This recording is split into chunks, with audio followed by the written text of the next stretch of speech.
ಹೇಳ್ರಪ್ಪ ಹೇಳ್ರು. 30-40 ಸೈಟಲ್ಲಿ ಒಂದು ಬಿಲ್ಡಿಂಗ್ ಬಾಡಿಗೆ ತಗೊಂಡು 2.5 ಲಕ್ಷ ಫೀಸ್ ಇಟ್ಟೆ. ಕರ್ನಾಟಕದಲ್ಲಿ ಹೇಳಿದ್ರು ಒಂದು ಅಡ್ಮಿಷನ್ ಬರಲ್ಲ ಅಂತ. ಅಪ್ಪನ್ ಗುಟ್ಟಿಸ್ ಮಾತಾಡ್ದೆ ಕಡೆ. 50-60 ಅಡ್ಮಿಷನ್ ಬಂತು. ಆಯ್ತು. ಆಮೇಲೆ ರಾತ್ರಿ 12 ಗಂಟೆವರೆಗೂ ಓದಿಸ್ದೆ. ಬೆಳಗ್ಗೆ 6 ಗಂಟೆಗೆ ಎದ್ದು ಪಾಠ ಮಾಡಿದೆ.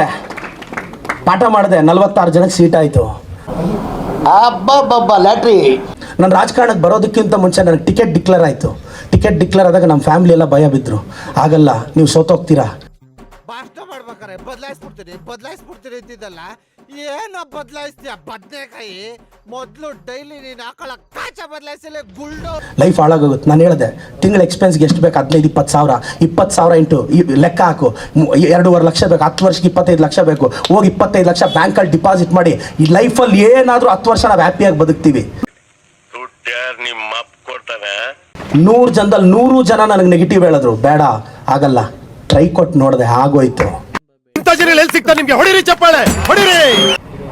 ಯಾರಾದ್ರೂ 4 ಜನ ನಿನ್ಗೆ ಯಾರಾದ್ರೂ ನಿಮ್ಮೂರಲ್ಲಿ ನಿನ್ನ ಯಾರಾದ್ರೂ ಇನ್ಸಲ್ಟ್ ಮಾಡಿದ್ರೆ ನನ್ನನ್ನು ಜ್ಞಾಪಕ ಮಾಡ್ಕೋ. ಸ್ಟೇಟ್ ಎಲ್ಲ ಬೈಸ್ಕೊಂಡು ಹವಾ ಹೆಂಗ್ ಮೇಂಟೈನ್ ಮಾಡಿದ್ದೀನಿ.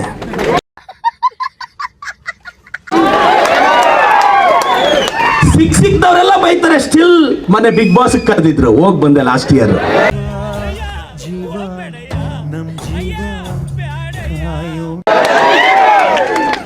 ನನ್ನನ್ನು ಬೈದವರು ಲೋಕಲ್ ಚಾನಲ್ ಇಂಟರ್ವ್ಯೂಗೂ ಕರೆಯಲ್ಲ ಅವ್ರನ್ನ. ನನಗೆ ನೆಕ್ಸ್ಟ್ ರಿಯಾಲಿಟಿ ಮೊನ್ನೆ ಬಿಗ್ ಬಾಸ್ಗೂ ಕರೆದ್ರು, ನಾನು ಒಪ್ಕೊಳ್ಳಿಲ್ಲ.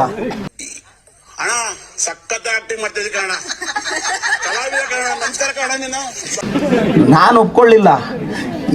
ಯಾರಿಗೂ ಇದೇ ದೊಡ್ಡ ಬಿಗ್ ಬಾಸ್ ಆಗಿದೆ ನಮಗೆ.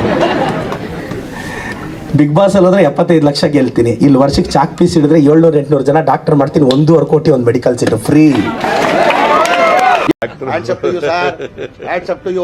ಯಾರು ಮಾಡಕ್ ಸಾಧ್ಯ ಆಗಲ್ಲ. ಯಾವನ ಇದಂತಲ್ಲಿ ರಾಜ್ಯದಲ್ಲಿಲ್ಲ, ದೇಶದಲ್ಲಿಲ್ಲ. ನಾನು ಪ್ರತಿ ವರ್ಷ ಬಿಗ್ ಬಾಸ್ ವಿನ್ನರ್. ಹೌದಾ? ನಿಮ್ಮೂರಲ್ಲಿ ಯಾವ್ದಾದ್ರು ಎಮರ್ಜೆನ್ಸಿ ಆದ್ರೆ ಅಮ್ಮ ಆಂಬುಲೆನ್ಸ್ ಡಯಲ್ ಮಾಡಿ ಟೈಮ್ ನೋಡ್ಕೊಳ್ಳಿ. 12 ನಿಮಿಷಕ್ಕೆ ಆ ಮನೆ ಮುಂದೆ ನಾನು ಆಂಬುಲೆನ್ಸ್ ನಿಲ್ಸಿಲ್ವಾ ನನ್ನ ಕೇಳಿ. This how we are working. ಬೆಂಗಳೂರಲ್ಲಿ ಸೆಂಟ್ರಲ್ ಆಫೀಸಲ್ಲಿ ನಂಬರ್ ಕೊಟ್ಟಿದ್ದೀನಿ 24/7. ಯಾವ ಟೈಮಲ್ಲಿ ಫೋನ್ ಮಾಡಿ ಹೇಳಿದ್ರು ಕ್ರಿಟಿಕಲ್ ಪಾಯಿಂಟ್ಸ್ ಅಲ್ಲಿ ನಿಲ್ಸಿದ್ದೀನಿ. ಒಂದರಲ್ಲಿ ವೆಂಟಿಲೇಟರ್ ಇಟ್ಟಿದ್ದೀನಿ. ಇದೊಂದೇ ಕಡ್ಲ ಈ ಕಾಗದಕ್ಕೆ ಒಳ್ಳೆ ವಿಷಯ ಅಂತ ನೀನ್ ಹೇಳಿದ್ದು. ನಾನ್ ಸತ್ಯ ಹೇಳ್ತೀನಿ. ಊರಲ್ಲಿಗೆಲ್ಲ ನನ್ನ ಬಗ್ಗೆ ಬೇಜಾರು. ನಾನು ವರ್ಷ ನನ್ನ ಮಗ, ಕಚ್ಚರ ನನ್ನ ಮಗ.